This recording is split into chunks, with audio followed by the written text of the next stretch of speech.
حکومت نے بیان کرانے کے لیے امیر شریعت کو سکھر جیل سے لاہور سنٹر جیل منتقل کر دیا۔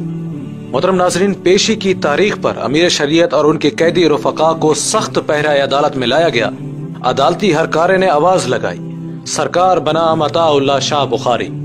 محترم ناظرین، اب اسیر ختم نبوت امیر شریعت پورے قلندرانہ جاہو جلال اور ایمانی جرات و وقار کے ساتھ کمرہ عدالت میں داخل ہوئے۔ سرفروشان احرار نے پورے ہائی کورٹ کو اپنے حصار میں لے رکھا تھا۔ عدالت کے دروازے پر ہزاروں فدائین ختم نبوت اور شمع ناموس رسالت صلی اللہ علیہ وسلم کے پروانے نعرہ زند تھے۔ نعرہ تکبیر، اللہ اکبر، تاج و تخت ختم نبوت زندہ باد، مرزائیت مرد آباد۔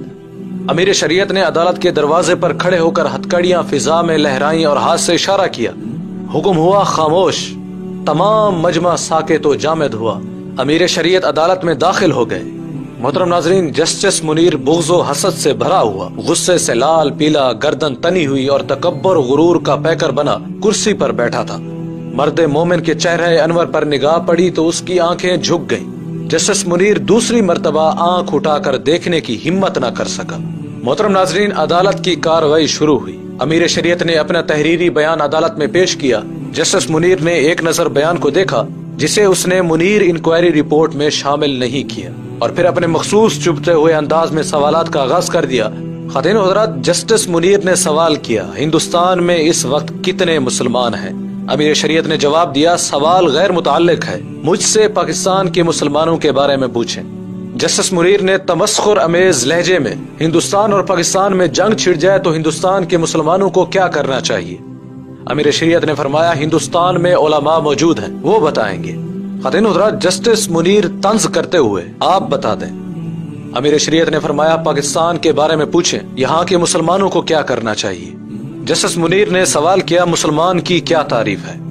امیر شریعت نے فرمایا، اسلام میں داخل ہونے اور مسلمان کہلانے کے لیے صرف کلمہ شہادت کا اقرار و اعلان ہی کافی ہے، لیکن اسلام سے خارج ہونے کی ہزاروں وجوہات ہیں۔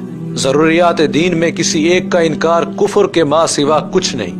اللہ تعالیٰ کی صفات عالیہ میں سے کسی ایک کو بھی انسانوں میں مانا تو مشرک، قرآن کریم کی کسی ایک آیت یا جملہ کا انکار کیا تو کافر، اور نبی کریم صلی اللہ علیہ وسلم کے منصب ختم نبوت کے بعد کسی انسان کو کسی بھی حیثیت میں نبی مانا تو مرتد۔ خواتین و حضرات، جسٹس منیر قادیانی وکیل کی طرف اشارہ کرتے ہوئے، ان کے بارے میں کیا خیال ہے؟ امیر شریعت نے فرمایا، خیال نہیں عقیدہ ہے جو ان کے بڑوں کے بارے میں ہے۔ محترم ناظرین، مرزائی وکیل نے سوال کیا، نبی کی کیا تعریف ہے؟ امیر شریعت نے فرمایا، میرے نزدیک اسے کم از کم ایک شریف آدمی ہونا چاہیے۔ جسٹس منیر بدتمیزی کے انداز میں، آپ نے مرزا قادیانی کو کافر کہا ہے؟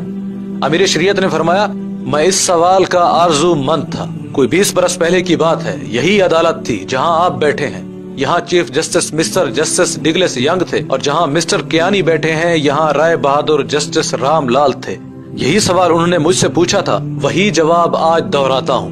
میں نے ایک بار نہیں ہزاروں مرتبہ مرزا کو کافر کہا ہے، کافر کہتا ہوں، اور جب تک زندہ رہوں گا کافر کہتا رہوں گا۔ یہ میرا ایمان اور عقیدہ ہے، اور اسی پر مرنا چاہتا ہوں۔ مرزا قادیانی اور اس کی ذریت کافر و مرتد ہے۔ مسلمہ کذاب اور ایسے ہی دیگر جھوٹوں کو دعوی نبوت کے جرم میں قتل کیا گیا۔ محترم ناظرین، جسٹس منیر غصے سے بے قابو ہو کر دانت پیستے ہوئے، اگر غلام احمد قادیانی آپ کے سامنے یہ دعویٰ کرتا تو آپ اسے قتل کر دیتے۔ امیر شریعت نے فرمایا، میرے سامنے اب کوئی دعویٰ کر کے دیکھ لے۔ محترم ناظرین، حاضرین عدالت، نعرہ تکبیر، اللہ اکبر، ختم نبوت زندہ باد، مرزائیت مرد آباد، کمرہ عدالت نعرے سے لرز گیا۔ جسٹس منیر نے بکھلا کر کہا، توہین عدالت۔ امیر شریعت نے جلال میں آ کر فرمایا، توہین رسالت۔ محترم ناظرین، جسٹس منیر دم بخود خاموش، مبہوت، حواس باختہ، چہرہ زرد، ہوش انکا، پیشانی سے پسینہ پوچھنے لگا۔ عدالت امیر شریعت کی جرأت ایمانی اور جذبہ حب رسول صلی اللہ علیہ وسلم دیکھ کر سکتے میں آ چکی تھی۔ امیر شریعت نے گرجدار آواز میں پوچھا، کچھ اور؟ جسٹس منیر پریشانی میں بڑبڑاتے ہوئے، میرا خیال ہے ہمیں مزید کچھ بھی نہیں پوچھنا چاہیے۔ عدالت برخاست ہوتی ہے۔ وہ صداقت جس کی بے باکی تھی حسرت آفرین۔ محترم ناظرین، امیر شریعت سید عطا اللہ شاہ بخاری رحمۃ اللہ علیہ کا یہ مکالمہ آپ کو کیسا لگا؟ اس کے بارے میں ہمیں کمنٹس میں ضرور بتائیں۔